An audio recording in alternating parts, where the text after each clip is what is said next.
ಕೌಶಲ್ಯ ಅಭಿವೃದ್ಧಿ ನಿಗಮ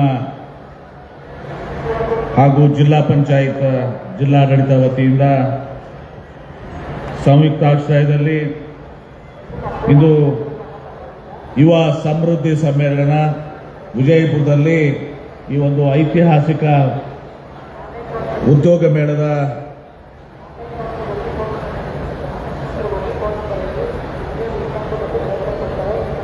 ಕೇಂದ್ರ ಘನ ಉಪಸ್ಥಿತಿಯನ್ನು ಹೊಂದಿ ಈ ಕಾರ್ಯಕ್ರಮದ ಕೇಂದ್ರ ಬಿಂದುಗಳು ಇವತ್ತು ಕರ್ನಾಟಕ ರಾಜ್ಯದ ವೈದ್ಯಕೀಯ ಶಿಕ್ಷಣ ಹಾಗೂ ಕೌಶಲ್ಯಾಭಿವೃದ್ಧಿ ಉದ್ಯಮಶೀಲತೆ ಮತ್ತು ಜೀವನೋಪಾಯ ಸಚಿವರು ಆತ್ಮೀಯರಾದಂಥ ಡಾಕ್ಟರ್ ಶರಣ್ ಪ್ರಕಾಶ್ ಪಾಟೀಲ್ರೇ, ಈ ಕಾರ್ಯಕ್ರಮದ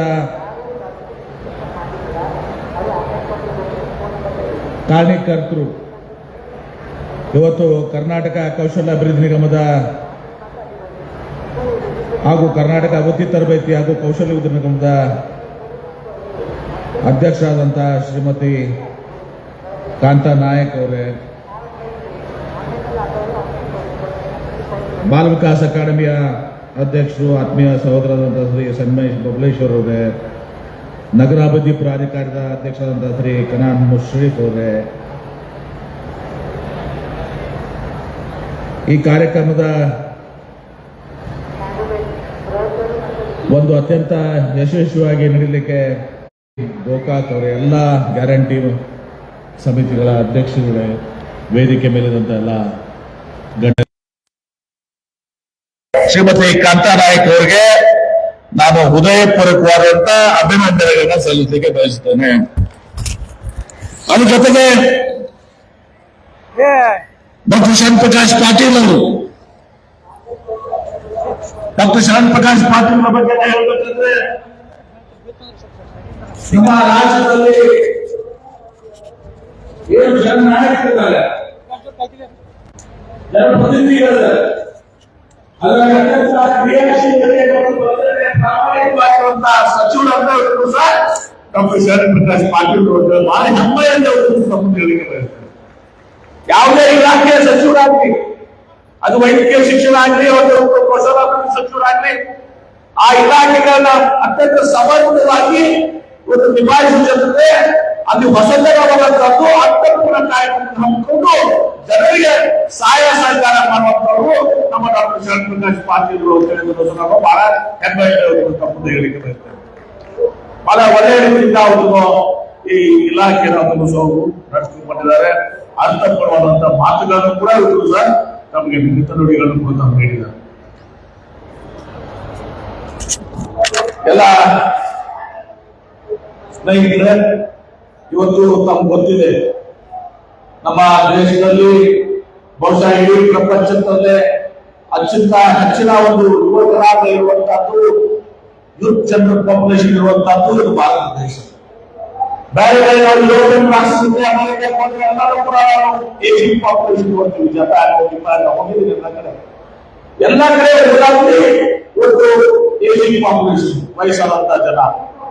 ಅದು ನಮ್ಮ ಒಂದು ಶಕ್ತಿ, ಭಾರತ ದೇಶದ ಶಕ್ತಿ ಅಂದ್ರೆ ನಮ್ಮ ಯುವಕರ ಅಂತ ಅತ್ಯಂತ ಹೆಚ್ಚಿನ ಯುವ ಶಕ್ತಿ ಕೊಡುವಂತಹದ್ದು ನಮ್ಮ ಭಾರತ ದೇಶ, ನಮ್ಮ ಒಂದು ಅದು ಶಕ್ತಿ, ಸ್ಟ್ರೆಂತ್ ಅದು. ಹೀಗಾಗಿ ಇವತ್ತು ನಮ್ಮಲ್ಲಿ 140 ಕೋಟಿ ಜನರಲ್ಲಿ ಸುಮಾರು 40% ಜಾತಿಯಿಂದ ಹೊಂದಿದ್ದಾರೆ. ಬೇರೆ ಯಾವ ದೇಶದಲ್ಲೂ ಕೂಡ ಈ ಒಂದು ಹ್ಯೂಮನ್ ಕ್ಯಾಪಿಟಲ್, ಯೂತ್ ಕ್ಯಾಪಿಟಲ್ ತಿಳಿಸಿಕೊಳ್ಳಲಿಕ್ಕೆ ಆಗಿಲ್ಲ. ಹೀಗಾಗಿ ಇವತ್ತು ನಾವು ನಮ್ಮ ಭಾರತ ದೇಶದಲ್ಲಿ ಅದರ ವಿಶೇಷವಾಗಿ ಕರ್ನಾಟಕ ರಾಜ್ಯ ಇವತ್ತು ಒಂದು ಕಾಲದಲ್ಲಿ ಆ ಕಡೆ ಹಣ ಮೈಸೂರಿನಲ್ಲಿ ಮೈಸೂರಿನ ಮಾರಾಟಗಳು ಶಿಕ್ಷಣ ಸಂಸ್ಥೆಗಳನ್ನ ಕೂಡ ಇವತ್ತು ಕರ್ನಾಟಕ ರಾಜ್ಯಕ್ಕೆ ಮೈಸೂರು, ಹಳೆ ಮೈಸೂರು ಭಾಗದಲ್ಲಿ ದಕ್ಷಿಣ ಕರ್ನಾಟಕಕ್ಕೆ ಶಕ್ತಿಯನ್ನು ಕೊಟ್ಟರು. ಇವತ್ತು ಈ ಭಾಗ ವಿಶೇಷವಾಗಿ ಉತ್ತರ ಕರ್ನಾಟಕ ಮತ್ತು ಬಾದ್ಶಾ ಹೈದರಾಬಾದ್ ಕರ್ನಾಟಕದಲ್ಲಿ ಇವತ್ತು 30 ವರ್ಷ ಹಿಂದೆ ಹೋದ್ರೆ 30 ವರ್ಷದ ಹಿಂದೆ ಹೋದ್ರೆ ಇಡೀ ಭಾರತ ದೇಶದ ಮಕ್ಕಳು ಶಿಕ್ಷಣ ಸಲುವಾಗಿ ಇವತ್ತು ಕರ್ನಾಟಕ ರಾಜ್ಯಕ್ಕೆ ಬರ್ತಾ ಇದ್ರು. ಅವ್ರು ತಮ್ಮ ಇಂಜಿನಿಯರಿಂಗ್ ಆಗಲಿ, ಮೆಡಿಕಲ್ ಆಗಲಿ, ನರ್ಸಿಂಗ್ ಆಗಲಿ, ಫಾರ್ಮಸಿ ಆಗಲಿ, ಮ್ಯಾನೇಜ್ಮೆಂಟ್ ಕೋರ್ಸಸ್ ಆಗಲಿ ಎಲ್ಲವನ್ನು ಕಲ್ಕೊಳ್ಳುತ್ತೆ ಒಂದು ಕರ್ನಾಟಕ ರಾಜ್ಯ ಬರ್ತದೆ. ಈಗ 30 ವರ್ಷದಲ್ಲಿ ಕಳೆದ 3 ದಶಕದಲ್ಲಿ ಆಂಧ್ರ ಪ್ರದೇಶ ಆಗಲಿ, ತೆಲಂಗಾಣ ಆಗಲಿ, ಮಹಾರಾಷ್ಟ್ರ ಆಗಲಿ, ತಮಿಳುನಾಡು ಆಗಲಿ, ಉತ್ತರ ಭಾರತ ಆಗಲಿ, ಬೇರೆ ಬೇರೆ ರಾಜ್ಯಗಳು ಇವತ್ತು ಸಹ ಈ ಒಂದು ಪ್ರೊಫೆಷನಲ್ ಕಾಲೇಜ್ ವೃತ್ತಿಪರ ಕಾಲೇಜ್ಗಳೇನಿದ್ದಾವೆ ಅದನ್ನು ತೆಗೆಯುವಂತ ಮಾಡಿ ಇವತ್ತು ನಮ್ಮ ಸರಿ ಸಮಾನವಾಗಿದ್ದಾರೆ. ಅದರಿಂದ ಒಟ್ಟು ನಮ್ಮಲ್ಲಿ ಟ್ಯಾಲೆಂಟ್ ಇದೆ, ಟ್ಯಾಲೆಂಟ್ ಪೂಲ್ ಬಹಳ ದೊಡ್ಡ ಟ್ಯಾಲೆಂಟ್ ಪೂಲ್ ಆಗುತ್ತೆ. ಸಾಫ್ಟ್ವೇರ್ ಡೆವಲಪ್ಮೆಂಟ್ ನೋಡ್ತೀವಿ, ನಮ್ಮ ಕರ್ನಾಟಕ ರಾಜ್ಯದಲ್ಲಿ ಒಂದು ಐತಿಹಾಸಿಕ ಇಕೋಸಿಸ್ಟಮ್ ಇದೆ ನಮ್ಮ ಹತ್ರ. ಆ ಇಕೋಸಿಸ್ಟಮ್ ಪಂಡಿತ್ ಜವಾಹರ್ ನೆಹರು ಪ್ರಾರಂಭ ಮಾಡಿರುವಂತ ಇವತ್ತು ನಮ್ಮಲ್ಲಿ HAL ಆಗಲಿ, BAL ಆಗಲಿ, ಇಸ್ರೋ ಆಗಲಿ, HFP ಆಗಲಿ, ಇಂಡಿಯನ್ ಇನ್ಸ್ಟಿಟ್ಯೂಟ್ ಆಫ್ ಸೈನ್ಸ್ ಆಗಲಿ, 100 ವರ್ಷ ಹಳೆಯ ಒಂದು ಇಕೋಸಿಸ್ಟಮ್ ನಮ್ಮದಿದೆ. ಅವುಗಳ ಮುಖಾಂತರ ಮಾರ್ಕೆಟಿಂಗ್ ಹಂತದ ಸ್ವತಂತ್ರ ಪೂರ್ವ ಇಕೋಸಿಸ್ಟಮ್ ಬರ್ತಾ ಇದೆ. ತದನಂತರ ಈ ಇಂಜಿನಿಯರಿಂಗ್ ಕಾಲೇಜಸ್ ಎಲ್ಲ ಆಗೋದ್ರಿಂದ ನಮ್ಮದೇ ಆದಂತಹ ಕಲೆಕ್ಟ್ ಬೇಕಾಗಿ ಇವತ್ತು ನಮ್ಮ IT ಕಂಪನೀಸ್ ಇನ್ಫೋಸಿಸ್ ಆಗಲಿ, ವಿಪ್ರೋ ಆಗಲಿ ಇವತ್ತು ಎಲ್ಲ ಜನ ಬರ್ತಾ ಇದ್ರು. ಹೀಗಾಗಿ ನಾವು ಮುಂಚೂಣಿಯಲ್ಲಿದ್ದೀವಿ. ದಿವಸ ಸರ್ವಿಸ್ ಸೆಕ್ಟರ್ ನಲ್ಲಿ IT ಅಲ್ಲಿ ಮುಂದಿದ್ದೀವಿ. ಬರೀ IT ಬಿಟ್ಟು ಅಷ್ಟೇ ಅಲ್ಲ, ಮಷೀನ್ ಟೂಲ್ಸ್ ನಲ್ಲಿ ನಾವು ನಂಬರ್ ಮಾಡಿದ್ವಿ. ಈಗ ನಾವು ಏರೋಸ್ಪೇಸ್ ಅಂಡ್ ಡಿಫೆನ್ಸ್ ಬಗ್ಗೆ ಮಾತನಾಡ್ತೀವಿ. ಏರೋಸ್ಪೇಸ್ ಅಂಡ್ ಡಿಫೆನ್ಸ್ ನಲ್ಲಿ ಒಂದು ಇಡೀ ಭಾರತ ದೇಶಕ್ಕೆ 65%, 65% of the contribution in aerospace and defense come from Karnataka. ಜಾಗತಿಕವಾಗಿ ನಾವು 3ನೇ ಲಾರ್ಜೆಸ್ಟ್ ಇಕೋಸಿಸ್ಟಮ್ ಆಗಿರ್ತಾರೆ ಪರಿಸರ. ಈಗ ಕರ್ನಾಟಕ ರಾಜ್ಯದಲ್ಲಿ ಬಹಳ ದೊಡ್ಡ ಶಕ್ತಿಯನ್ನು ರೂಪಿಸಿದೆ. ನಮ್ಮನೆ ಕರೆ ನಾವು IT ಕ್ಯಾಪಿಟಲ್ ಅನ್ನ ನಾವು ಸ್ಟಾರ್ಟ್ಅಪ್ ಕ್ಯಾಪಿಟಲ್ ಕೂಡ ಆಗಿದ್ದೀವಿ. ಸ್ಟಾರ್ಟ್ಅಪ್ ಅಲ್ಲಿ ಒಂದು ಸಹ ಆರ್ಟಿಫಿಷಿಯಲ್ ಇಂಟೆಲಿಜೆನ್ಸ್ ಕಂಪನೀಸ್ ತಗೊಂಡಿದ್ದೀವಿ. 50% of the startups are from Karnataka. ಇದು ನಮ್ಮ ಕರ್ನಾಟಕ ರಾಜ್ಯದ ಶಕ್ತಿ ಇವತ್ತು ದಿವಸ. ಈಗ ಕಾಲ ಬದಲಾವಣೆ ಆಗ್ತಾ ಇದೆ. ಜಾಗತಿಕ ನಾವು ವ್ಯವಸ್ಥೆನ ನೋಡಿದಾಗ, ಈ ಜಿಯೋ ಪಾಲಿಟಿಕ್ಸ್ ಅನ್ನು ನಾವು ಅರ್ಥ ಮಾಡಿಕೊಂಡಾಗ ಬಹಳಷ್ಟು ಬದಲಾವಣೆಗಳು ದಿವಸ ಆಗ್ತಾ ಇದ್ದಾವೆ. ಇವತ್ತು ಅನೇಕ ಕಡೆ ಯುದ್ಧಗಳ ವಾತಾವರಣ, ಯುದ್ಧಗಳು. ಇನ್ನೊಂದು ಕಡೆ ನಾವು ಟೆಕ್ನಾಲಜಿಕಲ್ಲೂ ಕೂಡ ಬಹಳಷ್ಟು ಅಡ್ವಾನ್ಸಸ್ ಆಗಿದ್ದಾವೆ. ಇವತ್ತು ಆರ್ಟಿಫಿಷಿಯಲ್ ಇಂಟೆಲಿಜೆನ್ಸ್ ಪ್ರತಿಯೊಂದರಲ್ಲಿ ಇವತ್ತು ಆರ್ಟಿಫಿಷಿಯಲ್ ಇಂಟೆಲಿಜೆನ್ಸ್ ಮುಂಚೂಣಿಗೆ ಬರ್ತಾ ಇದೆ. ಬರೀ ಆರ್ಟಿಫಿಷಿಯಲ್ ಇಂಟೆಲಿಜೆನ್ಸ್ ನೀವು ಸಾಫ್ಟ್ವೇರು ಈ ಒಂದು ಟೆಕ್ ಕಂಪನೀಸ್ ಅಲ್ಲ, ಈಗ ಮ್ಯಾನುಫ್ಯಾಕ್ಚರಿಂಗ್ ನಲ್ಲಿ ಕೂಡ ಇವತ್ತು ಆರ್ಟಿಫಿಷಿಯಲ್ ಇಂಟೆಲಿಜೆನ್ಸ್ ಮುಂದೆ ಬರ್ತದೆ, ರೋಬೋಟಿಕ್ಸ್ ಮುಂದೆ ಬರ್ತದೆ. ಚೈನಾದಲ್ಲಿ ಜಿಯೋಮಿ ಅಂತ ಹೇಳಿ ಒಂದು company, mobile manufacturing company, dark factory ಅಂತೇವೆ ನಾವು ಅದಕ್ಕೆ. ಅಲ್ಲಿ ಯಾರು ಕೂಡ ಜನ ಕೆಲಸ ಮಾಡಿದಿಲ್ಲ. ಸುಮಾರು 500 ಜನ ಕೆಲಸ ಮಾಡುವಂತಹದ್ದು ಕೇವಲ 5 ಜನರ ಮೇಲೆ ಇವತ್ತು ಆ ಫ್ಯಾಕ್ಟರಿ ನಡೀತಾ ಇದೆ. ಅಲ್ಲಿ ವಿದ್ಯುತ್ ಶಕ್ತಿನೂ ಕೂಡ ಬೇಕಾಗಿಲ್ಲ, AC ಬೇಕಾಗಿಲ್ಲ. ಯಾಕಂದ್ರೆ ರೋಬೋಟ್ಸ್ಗೆ ಏನು ಕಣ್ಣುಗಳು ಅದ್ರದ್ದು ಮಾಡುವಂತದ್ದಲ್ಲ, ಏನು ಮಷಿನ್ ಪಾರ್ಟ್ ತಗೋತಾವೆ, ಫಿಕ್ಸ್ ಮಾಡ್ತವೆ. ಹೀಗೆ ಬಹಳಷ್ಟು ಅಡ್ವಾನ್ಸಸ್ ಇವತ್ತು ನಮ್ಮ ಮುಂದಿದ್ದಾವೆ. ಈಗ ನಾನು ಹೇಳ್ಬೇಕಂದ್ರೆ AI ಇರ್ಬೋದು, ಸೆಮಿಕಂಡಕ್ಟರ್ ಇರ್ಬೋದು, ಕ್ವಾಂಟಮ್ ಕಂಪ್ಯೂಟಿಂಗ್ ಇರಬೇಕು, ರೋಬೋಟಿಕ್ಸ್ ಇರ್ಬೋದು, ಸ್ಪೇಸ್ ಟೆಕ್ನಾಲಜಿ ಇರಬೇಕು, ಇವತ್ತು ನಮ್ಮ ಗ್ರೀನ್ ಎನರ್ಜಿ, ಬ್ಯಾಟರೀಸು, ಹೀಗೆ ಬಹಳಷ್ಟು ಬದಲಾವಣೆಯನ್ನ ಇವತ್ತು ಜಗತ್ತಿನಲ್ಲಿ ಆಗ್ತಾ ಇದ್ದಾವೆ. ಆ ಬದಲಾವಣೆಗೆ ತಕ್ಕಂತೆ ಇವತ್ತು ನಾವು ಹೊಂದ್ಕೊಳ್ಬೇಕಾಗ್ತದೆ. ಅದಕ್ಕೆ ಶರಣ್ ಪ್ರಕಾಶ್ ಪಾಟೀಲ್ ಏನು ಹೇಳಿದ್ರು, ಈಗ ನಮ್ಮ ಸಚಿವರು ಇವತ್ತು ನಮ್ಮ ಏನು ಕಾಲೇಜಿನಲ್ಲಿ ಅದು ಅವತ್ತೊಂದು ದಿವಸ ಪ್ರಾಥಮಿಕವಾಗಿ ನಮಗೆ ಹೈಸ್ಕೂಲ್, ಅಪ್ಪರ್ ಹೈಸ್ಕೂಲ್ ನಲ್ಲಿ ಪ್ರಾರಂಭ ಆಗಬೇಕು. 8th ಸ್ಟ್ಯಾಂಡರ್ಡ್ ಇಂದ ಪ್ರಾರಂಭ ಮಾಡಿ ಸ್ವಲ್ಪ ನಮ್ಗೆ ಆರ್ಟಿಫಿಷಿಯಲ್. ಚೈನಾದಲ್ಲಂತರೂ ಪ್ರಾಥಮಿಕ ಹಂತದಲ್ಲೇ ಪ್ರಾರಂಭ ಮಾಡಿದ್ದಾರೆ. ನಾವು ಅಟ್ಲೀಸ್ಟ್ ಇವತ್ತು ದಿವಸ 8th, 9th, 10 ಅಪ್ಪರ್ ಸೆಕೆಂಡರಿ ಏನಂತೀವಿ ನಾವು, ಮಾಧ್ಯಮಿಕ ಶಾಲೆಗಳು ಅಂತೀವಿ, ಅಲ್ಲಿಂದ ಸ್ವಲ್ಪ ನಮ್ಮ ಜನರಿಗೆ ಎಕ್ಸ್ಪೋಜರ್ ಕೊಡಬೇಕು. ಆ ಎಕ್ಸ್ಪೋಜರ್ ಇದ್ರೆ ಬೇಕಾದಷ್ಟು ಬದಲಾವಣೆ ಆಗ್ತದೆ. ಯಾರು ಹುಟ್ಟಿನಿಂದ ಬುದ್ಧಿವಂತರಾಗಿರಂಗಿಲ್ಲ, ಅವ್ರಿಗೆ ಅವಕಾಶಗಳು ಮತ್ತು ಅವರಿಗೆ ನಾವು ಎಕ್ಸ್ಪೋಜರ್ ಏನಂತಾರ ಇದನ್ನೆಲ್ಲ ಮಾಡಿದ್ರೆ ಬಹಳಷ್ಟು ಬದಲಾವಣೆ ಆಗ್ಲಿಕ್ಕೆ ಸಾಧ್ಯ ಇದೆ. ಗ್ರಾಮೀಣ ಮಟ್ಟದಲ್ಲಿ ಅನೇಕ ಪ್ರತಿಭೆಗಳಿದಾವೆ. ನಾನೀಗ ವಿಜಯವಾಣಿಯ ಒಂದು ಎಕ್ಸ್ಪೋನ ಉದ್ಘಾಟನೆ ಮಾಡಿ ಬಂದೆ. ನಾನು ನಮ್ಮ ಸಚಿವರಾದ ಶರಣ್ ಪ್ರಕಾಶ್ ಪಾಟೀಲ್ ಹೇಳ್ತಿದ್ದೆ, ಪಾಪ ಶಾಲಾ ಬಾಲಕ, ಅವನ ಕಡೆ ಶಕ್ತಿ ಇಲ್ಲ, ಅವನು ಇದು ಇರ್ತಾವಲ್ಲ ಕಾರ್ಡ್ಬೋರ್ಡ್ ರಟ್ಟಿನ ಡಬ್ಬಿಯನ್ನು ಮಾಡಿಕೊಂಡು ಒಂದು ರೋಬೋಟ್ ಅನ್ನು ಕ್ರಿಯೇಟ್ ಮಾಡಿ, ಆ ರೋಬೋಟ್ಗೆ ಒಂದು ದಿವಸ ನಾನು ಹೋದ್ಮೇಲೆ ನಾನು ಅಲ್ಲಿ ನಿಲ್ಲಿಸಿ ಒಂದು 7-8 ಫೀಟ್ ದೂರ ನಿಲ್ಲಿಸಿ ಅದರಲ್ಲಿ ಒಂದು ದಿವಸ ಸಸಿಯನ್ನ ಒಂದು ಸಸಿಯನ್ನ, ಒಂದು ಗಡಿಗೆಯನ್ನು, ಪಾಟನ್ನು, ಸಸಿಯನ್ನು ತಂದು ಆ ಮೂವ್ ಮಾಡಿ ತಂದು ನನಗೆ ವೆಲ್ಕಮ್ ಮಾಡಿದಂತ ನಮ್ಮ ಒಂದು ಪ್ರತಿಭೆ ಇವತ್ತು ಸರ್. ನಾನು ಮಾಧ್ಯಮ ಸ್ನೇಹಿತರಿಗೆ ತಾವು ನೋಡ್ಬೇಕದನ್ನು, ಅಂತ ಪ್ರತಿಭೆ ನಮ್ಮಲ್ಲಿದ್ದಾವೆ. ಅವಕ್ಕೆ ಎಕ್ಸ್ಪೋಜರ್ ಬೇಕು, ಅವಕಾಶಗಳು ಬೇಕು. ಹೀಗಾಗಿ ನಮ್ಮ ಕರಿಕ್ಯುಲಮ್ ಏನಿದೆ, ನಮ್ಮ ಪಠ್ಯಕ್ರಮ ಇದೆ, ಆ ಪಠ್ಯಕ್ರಮ ಬಹಳಷ್ಟು ಬದಲಾವಣೆ ಆಗಬೇಕು. ನಾನು ಜಾಸ್ತಿ ಸಮಯ ತಗೊಳ್ಳೋದಿಲ್ಲ, ಆದರೂ ಕೆಲವೊಂದು ಮಾತುಗಳನ್ನು ಹೇಳಬೇಕಾಗ್ತದೆ. ಯಾಕಂದ್ರೆ ಇಂಡಸ್ಟ್ರಿ ಮಿನಿಸ್ಟರ್ ಆಗಿದೆ ನಿಮ್ತಂದು, ಕೈಗಾರಿಕಾ ಸಚಿವನಾಗಿ. ನಾನು ಸ್ಟ್ಯಾನ್ಫರ್ಡ್ಗೆ ಹೋಗಿದ್ದೆ ಡಾಕ್ಟರ್ ಸಾಹೇಬ್. ಆ ಸ್ಟ್ಯಾನ್ಫರ್ಡ್ಗೆ ಹೋದಾಗ ಆ ಒಂದು ಬಯೋ ಸೆಂಟರ್ ಇದೆ ಸಾಹೇಬ್ ಗೊತ್ತಲ್ಲ ಸರ್, ಸ್ಟ್ಯಾನ್ಫರ್ಡ್ನಲ್ಲಿ. ಅವ್ರು ಹೇಳಿದ್ರು ನನಗೆ, ಸರ್ ನಾವು ಇಲ್ಲಿ ಮೆಡಿಕಲ್ ಕಾಲೇಜ್ ಇದೆ, ಇಂಜಿನಿಯರಿಂಗ್ ಕಾಲೇಜ್ ಇದೆ. ಮೆಡಿಕಲ್ ಕಾಲೇಜು ಇಂಡಿಪೆಂಡೆಂಟ್ ಆಗಿ ಫಂಕ್ಷನ್ ಮಾಡ್ತಾ ಇತ್ತು, ಇಂಜಿನಿಯರಿಂಗ್ ಕಾಲೇಜ್ ಮೆಡಿಕಲ್ ಕಾಲೇಜ್ನ ಯಾರು ಪ್ರೊಫೆಸರ್ ಇದ್ದವ್ರು ಇಂಜಿನಿಯರಿಂಗ್ ಕಾಲೇಜ್ ಗೊತ್ತಿಲ್ಲ, ಇಂಜಿನಿಯರಿಂಗ್ ಕಾಲೇಜ್ ಯಾರು ಪ್ರೊಫೆಸರ್ ಇದ್ದಾರೆ ಮೆಡಿಕಲ್ ಕಾಲೇಜ್ ಗೊತ್ತಿಲ್ಲ ಅಂತ. ಹೀಗಾಗಿ ಅವರು 10 ವರ್ಷ ಹಿಂದೆ ಒಂದು ಆ ಬ್ರಿಡ್ಜ್ ಸೆಂಟರ್ ಅನ್ನ ಪ್ರಾರಂಭ ಮಾಡಿದ್ರು. ಇಟ್ಸ್ ಕಾಲ್ಡ್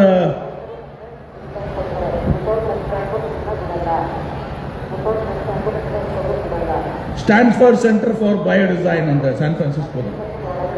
ಅಂದ್ರೆ ಅವ್ರು ಹೇಳಿದ್ರು, ಬರೀ ಮೆಡಿಕಲ್ದವರು, ಡಾಕ್ಟರ್ಸ್ ಬರೀ ಮೆಡಿಕಲ್ ಟೀಚಿಂಗ್ ಮಾಡುವಂತದ್ದಾಗ್ತದೆ, ಇಂಜಿನಿಯರಿಂಗ್ ಟೆಕ್ನಾಲಜಿ ತಮ್ಮ ಟೀಚಿಂಗ್ ಮಾಡ್ತಾರೆ. ಈ ಎರಡು ಮಧ್ಯ ಏನಿದೆ ಕೊಲಾಬರೇಷನ್ ಏನಾಗಬೇಕು, ನಾವು ಈಗ ವಿಚಾರ ಮಾಡ್ತಾ ಇದ್ದೀವಿ. ಅವಾಗೇ ವಿಚಾರ ಮಾಡಿ ಒಂದು ಸೆಂಟರ್ನ, ಬಯೋ ಡಿಸೈನ್ ಸೆಂಟರ್ನ ಮಾಡಿದರು. ತನ್ನ ಮೂಲಕ ಡಾಕ್ಟರ್ಸ್ ಮತ್ತು ಇಂಜಿನಿಯರ್ಸ್ ನ ಕೂರಿಸುವಂತ ಈಗ ಕಾಲ ಬಂದ್ಬಿಟ್ಟಿದೆ. ಅದು ವಿತೌಟ್ AI, ವಿತೌಟ್ ರೋಬೋಟಿಕ್ಸ್ ಇವತ್ತು ಮೆಡಿಕಲ್ ಕಾಲೇಜ್ ಡಾಕ್ಟರ್ಸ್ನು ಕೂಡ ಮುಂದೆ ಬಹಳ ಕಷ್ಟ ಅನುಭವಿಸ್ತಾರೆ, ಲಾಯರ್ಸ್ ಕಷ್ಟ ಅನುಭವಿಸ್ತಾರೆ. ಎಲ್ಲದರಲ್ಲೂ ಆರ್ಟಿಫಿಷಿಯಲ್ ಇಂಟೆಲಿಜೆನ್ಸ್ ಮ್ಯಾನುಫ್ಯಾಕ್ಚರಿಂಗ್ ಇರಲಿ, ಎಲ್ಲದರಲ್ಲೂ ಕೂಡ ಮುಂದೆ ಬರ್ತಾರೆ. ಹೀಗಾಗಿ ಆ ಬದಲಾವಣೆ ಆದಂಥ ಸಂದರ್ಭದಲ್ಲಿ ಸೂಕ್ತವಾದಂಥ ನಮ್ಮ ಎಜುಕೇಷನ್ ವ್ಯವಸ್ಥೆ, ವಿದ್ಯಾ ವ್ಯವಸ್ಥೆ, ನಮ್ಮ ಶಿಕ್ಷಣ ವ್ಯವಸ್ಥೆ ನಾವು ಕೂಡ ಬದಲಾವಣೆಗೆ ಅಡಾಪ್ಟ್ ಮಾಡ್ಕೊಳ್ಬೇಕು. ನಾವು ಟ್ರೆಡಿಷನಲ್ ಆಗಿರುವಂಥದ್ದನ್ನು ಹೊರತುಪಡಿಸಿ ನಾವು ಇದನ್ನು ಎಕ್ಸ್ಟ್ರಾ ಕರಿಕ್ಯುಲಮ್ ಏನು ಮಾಡ್ತೀರಿ ಮಾಡುವಂಥ ಕೆಲಸ ಆಗಬೇಕು. ನಾನು ನೋಡ್ತೀನಿ ಬಹಳಷ್ಟು ವಿಚಾರದಲ್ಲಿ, ನಾನು ಸ್ವಲ್ಪ ಇನ್ಸ್ಟಾಗ್ರಾಮು ಇದರಲ್ಲಿ ಎಲ್ಲ ನೋಡ್ತಿರ್ತೀನಿ. ಅನೇಕ ಯೂನಿವರ್ಸಿಟೀಸು, ಅನೇಕ ಕಂಪನೀಸ್ಗಳು ಕೂಡ, ದೊಡ್ಡ ದೊಡ್ಡ ಕಂಪನೀಸ್ಗಳು ಕೂಡ ಇವು ಆನ್ಲೈನ್ ಕೋರ್ಸಸ್ ಅನ್ನು ಕೊಡ್ತಾ ಇದ್ದಾರೆ ತುಂಬ ಸರ್, ಟ್ರೈನಿಂಗ್ ಅನ್ನ.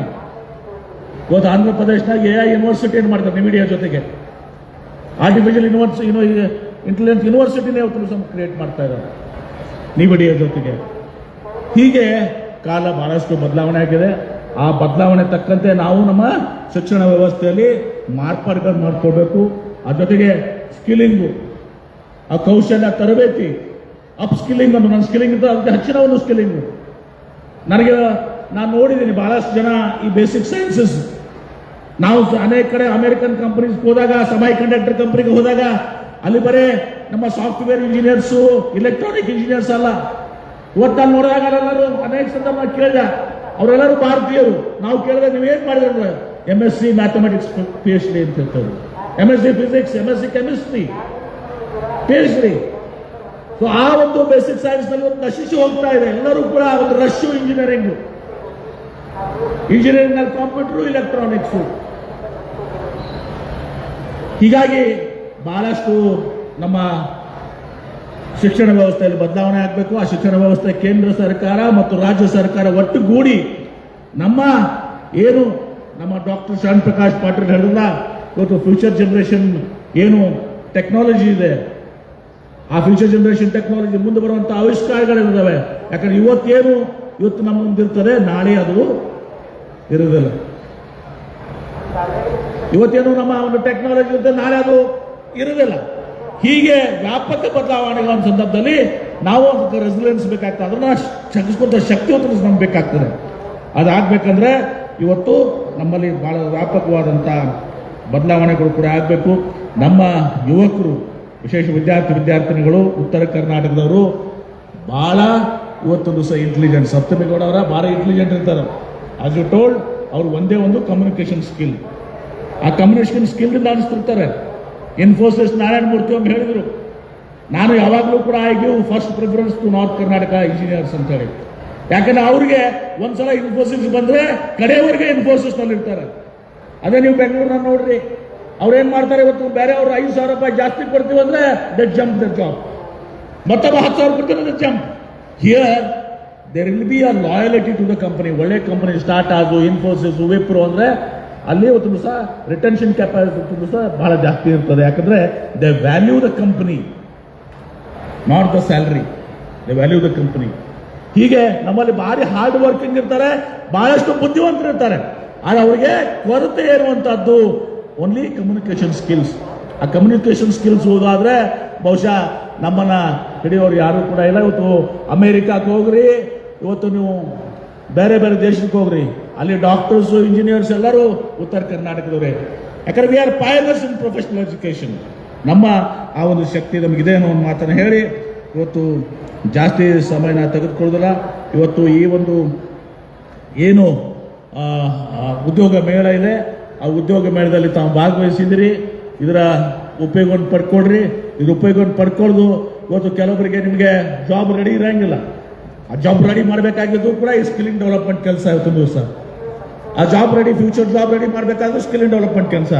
ಹೀಗಾಗಿ ಇವತ್ತು ಕೇವಲ ನೀವು ಇದನ್ನ ಉದ್ಯೋಗ ಸಿಗದಿಲ್ಲ ಅನ್ನೋದು ಪ್ರಶ್ನೆ ಅಲ್ಲ, ಮುಂದೆ ಉದ್ಯೋಗ ಸಿಗ್ಬೇಕಾಗ ನಾನು ಏನ್ ಮಾಡಬೇಕು ಅಂತ ಪ್ರಶ್ನೆ ಹಾಕೊಂಡು ಆ ಒಂದು ತರಬೇತಿಯನ್ನ ನಮ್ಮ ಶರಣ್ ಪ್ರಕಾಶ್ ಪಾಟೀಲ್ರು, ಕಾಂತಾ ನಾಯಕ್ ಅವರು, ನಮ್ಮ ವಿಶೇಷವಾಗಿ ನಮ್ಮ ಪ್ರಿಯಾಂಕ್ ಖರ್ಗೆ ಅವರು, ನಾವೆಲ್ಲರೂ ಕೂಡ ಕೂಡಿ ಇವತ್ತು ಸಹ ಈ ಒಂದು ಕೆಲಸಕ್ಕೆ ನಾವು ಇವತ್ತು ಸಹ ಸಹಾಯ ಸಹಕಾರವನ್ನು ಮಾಡ್ತಾ ಇದ್ದೀವಿ. ಅದು ಸದೈವ ಪಡ್ಕೊಳ್ರಿ. ಇವತ್ತು ನಮ್ಮ ಯುವ ಪೀಳಿಗೆ ಏನು ಇಡೀ ದೇಶದಲ್ಲಿ ಹೆಚ್ಚಿನ ಒಂದು ಯುವ ಪೀಳಿಗೆ ಹೊಂದಿದಂಥ ರಾಷ್ಟ್ರ ನಮ್ಮದಿದೆ. ಇವತ್ತು ಭವಿಷ್ಯತ್ ಏನಿದೆ ಅದು ಭಾರತ ದೇಶದಿದೆ. ಭವಿಷ್ಯತ್ ಏನಿದೆ ಇವತ್ತು ಭಾರತ ದೇಶದಿದೆ. ನಾವೀಗ 4th ಲಾರ್ಜೆಸ್ಟ್ ಎಕಾನಮಿ ಅಂತೀವಿ, 3rd ಲಾರ್ಜೆಸ್ಟ್ ಎಕಾನಮಿ ಅಂತೀವಿ. ನಾಳೆ 2ನೇದು 1ನೇದು ಬರ್ಬೇಕಂದ್ರೆ ಬಹಳ ಕಷ್ಟ ಇದೆ, ಚೈನಾ ಮತ್ತು ಅಮೆರಿಕ ಜೊತೆ ಕಾಂಪೀಟ್ ಮಾಡ್ಬೇಕಂದ್ರೆ.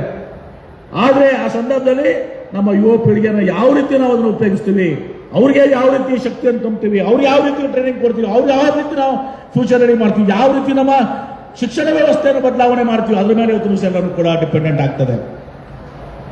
ಯಾಕಂದ್ರೆ ಬರೀ ನಾವು 3rd largest, 2nd largest, 4th largest ಆದ್ರೂ ಸಾಲದಲ್ಲಿ. ನಮ್ಮಲ್ಲಿ ಇವತ್ತು ಪರ್ ಕ್ಯಾಪಿಟಾ GDP ನೋಡಿದಾಗ ನಾವು 136ನೇ 146ನೇ ಸ್ಥಾನ. ಅನೇಕರು ಹೇಳ್ತಾರೆ ನೀವು 3rd ಲಾರ್ಜೆಸ್ಟ್ ಎಕಾನಮಿ ಆಗಿದೆ, 4th ಲಾರ್ಜೆಸ್ಟ್ ಎಕಾನಮಿ ಆದರೂ ಕೂಡ ಇವತ್ತು 136, 146ನೇ ಸ್ಥಾನ ಇವತ್ತು ಸಹ ನೀವು ಪರ್ ಕ್ಯಾಪಿಟಲ್ GDP ಹೋದ್ರೆ ಜನರ ಉದ್ಧಾರ ಆಗ್ಲಿಕ್ಕೆ ನಾವು 3rd ಲಾರ್ಜೆಸ್ಟ್ ಆಗಿರೋ ಏನು ಉಪಯೋಗ ಇದೆ? ಇವತ್ತು ಜನ ಸಮೃದ್ಧಿ ಆಗ್ಬೇಕು, ಜನಕ್ಕೆ ಒಳ್ಳೇದಾಗಬೇಕು, ನಮ್ಮ ಯುವಕರಿಗೆ ಉದ್ಯೋಗ ಅವಕಾಶ ಸಿಗಬೇಕು. ನಮ್ಮ ಪರ್ ಕ್ಯಾಪಿಟಲ್ ಇವತ್ತು ಸಹ ಬೇರೆ ಬೇರೆ ಅಭಿವೃದ್ಧಿ ಹೊಂದಂತ ರಾಷ್ಟ್ರಗಳಿಂದವಲ್ಲ, ಟಾಪ್ 10 ರಾಷ್ಟ್ರಗಳ ಜೊತೆಗೆ ನಮ್ದು ಬರಬೇಕು. ಅವಾಗ ನಿಜವಾಗಿ ನಾವು ಏನ್ ಹೇಳ್ಕೊತೀವಿ, 3rd largest economy, 2nd largest economy, 4th largest economy, ಅದು ಸಾರ್ಥಕ ಆಗ್ತದೆ. ಇಲ್ಲಕ್ಕಿದ್ರೆ ಅದು ಸಾರ್ಥಕ ಆಗೋದಿಲ್ಲ. ಇಷ್ಟು ಹೇಳಿ ಈ ಒಂದು ಕಾರ್ಯಕ್ರಮದಲ್ಲಿ ಬಹಳ ಸಂತೋಷದಿಂದ ನಾನು ಶರಣ್ ಪ್ರಕಾಶ್ ಪಾಟೀಲ್ರು ನಾವು ಭಾಗವಹಿಸಿದ್ದೀವಿ. ಅವ್ರಿಗೂ ಕೂಡ ಅಧಿವೇಶನ ನಡೀತದೆ, ನಮಗೂ ಅಧಿವೇಶನ ನಡೀತದೆ. ಇಬ್ಬರು ಬೆಂಗಳೂರಿಗೆ ಹೋಗಿ ಸಾಯಂಕಾಲ ಒಂದು ಕಾರ್ಯಕ್ರಮದಲ್ಲಿ ಭಾಗವಹಿಸಬೇಕಾಗಿದ್ದರಿಂದ ಇವತ್ತು ಇಲ್ಲಿ ವಿಜಯಪುರ ನಗರದಲ್ಲಿ, ವಿಜಯಪುರ ಜಿಲ್ಲೆ ಮತ್ತು ಸುತ್ತಮುತ್ತಲ ಜಿಲ್ಲೆಗಳ ಸಲುವಾಗಿ ಅಂತ ನಾಯಕರು ಬಹಳಷ್ಟು ಆಸಕ್ತಿ ವಹಿಸಿಕೊಂಡು ಇದನ್ನು ಹಮ್ಮಿಕೊಂಡಿದ್ರಿಂದ ಇದಕ್ಕೆ ನಾವು ಬರಬೇಕು, ಬಂದು ಅವರು ಮಾಡಿದಂಥ ಕೆಲಸಕ್ಕೆ ನಾವು ಅವ್ರಿಗೆ ಸ್ಫೂರ್ತಿಯನ್ನು ನೀಡಬೇಕು ಅನ್ನೋ ದೃಷ್ಟಿಯಿಂದ ನಾವು ಶರಣ್ ಪ್ರಕಾಶ್ ಪಾಟೀಲ್ ಬಂದಿದ್ದೀವಿ. ಎಲ್ಲರಿಗೂ ಒಳ್ಳೆಯದಾಗಲಿ, ಅವಕಾಶಗಳು ಸಿಗಲಿ. ಅವಕಾಶ ಸಿಗದಿದ್ರು ಕೂಡ ನಾವು ನಿರಾಶೆ ಆಗಬೇಡ್ರಿ. ಸ್ಕಿಲ್ಲಿಂಗು ಅಪ್ಸ್ಕಿಲ್ಲಿಂಗನ್ನು ಮಾಡ್ಕೊಳ್ಳಿ. ನಿಮಗೆ ಅವಕಾಶ ನಿಶ್ಚಿತವಾಗಿಯೂ ಕೂಡ ಶರಣ್ ಪ್ರಕಾಶ್ ಪಾಟೀಲ್ರು ಆ ಒಂದು ಯೋಚನೆಯನ್ನು ಹಾಕಿಕೊಂಡು ಕೆಲಸ ಮಾಡ್ತಾ ಇದ್ದಾರೆ. ನಿಮಗೆ ಮುಂದೆ ಬರುವಂಥ ದಿವಸಗಳಲ್ಲಿ ಕೂಡ ನಿಮ್ಗೆ ಅವಕಾಶ ಸಿಗ್ತದೆ, ಒಳ್ಳೆ ಅವಕಾಶಗಳು ನಿಮ್ಗೆ ಸಿಗ್ತದೆ. ಅದಕ್ಕೆ ಬರೀ ಇಷ್ಟಕ್ಕೆ ತೃಪ್ತಿ ಆಗಬೇಡ್ರಿ. ನೀವು ಸ್ಕಿಲ್ಲಿಂಗ್ ಮಾಡ್ಕೊಡ್ರಿ, ಅಪ್ ಸ್ಕಿಲ್ಲಿಂಗ್ ಮಾಡ್ಕೊಡ್ರಿ, ಆಂಟ್ರಪ್ರಿನರ್ ಆಗ್ರಿ. ಬರೀ ನಾವು ಜಾಬ್ ಕೆಲಸ ಮಾಡ್ಬೇಕನ್ನೋದಿಲ್ಲ, ಜಾಬ್ ಕೊಡುವಂಥವ್ರು ಆಗ್ಬೇಕು. ನಾವು ಇವತ್ತು ಸ್ಟಾರ್ಟ್ಅಪ್ಸ್ ಕ್ರಿಯೇಟ್ ಮಾಡ್ರಿ, ಉದ್ಯೋಗ ಕೊಡುವಂಥವ್ರು. ನಾವು ಇಲ್ಲೇನು ಕೂತಿದ್ದೀರಲ್ಲ, ಯುವಕರೇನು ಅಡ್ಡಾಡ್ತಾರೆ, ನೀವು ಇವತ್ತು ಸ್ಟಾರ್ಟ್ಅಪ್ಸ್ ಮಾಡಿ ನೀವು ಉದ್ಯೋಗ ಕೊಡಿ. ನೀವು ಎಂಪ್ಲಾಯ್ಮೆಂಟ್ ಪ್ರೊವೈಡರ್ ಆಗ್ರಿ, ಎಂಪ್ಲಾಯ್ಮೆಂಟ್ ಸೀಕರ್ ಆಗಬೇಡ್ರಿ. ಆ ದಿಶೆಯಲ್ಲಿ ಇವತ್ತು ಸಹ ನೀವು ಕೆಲಸ ಮಾಡ್ರಿ ಅಂತ ಹೇಳ್ತು ಸಹ ತಮ್ಮೆಲ್ಲರಿಗೂ ಶುಭವನ್ನು ಹಾರೈಸಿ ನನ್ನ ಮಾತಿಗೆ ವಿರಾಮ ಹೇಳ್ತೀನಿ. ಎಲ್ಲರಿಗೂ ನಮಸ್ಕಾರ.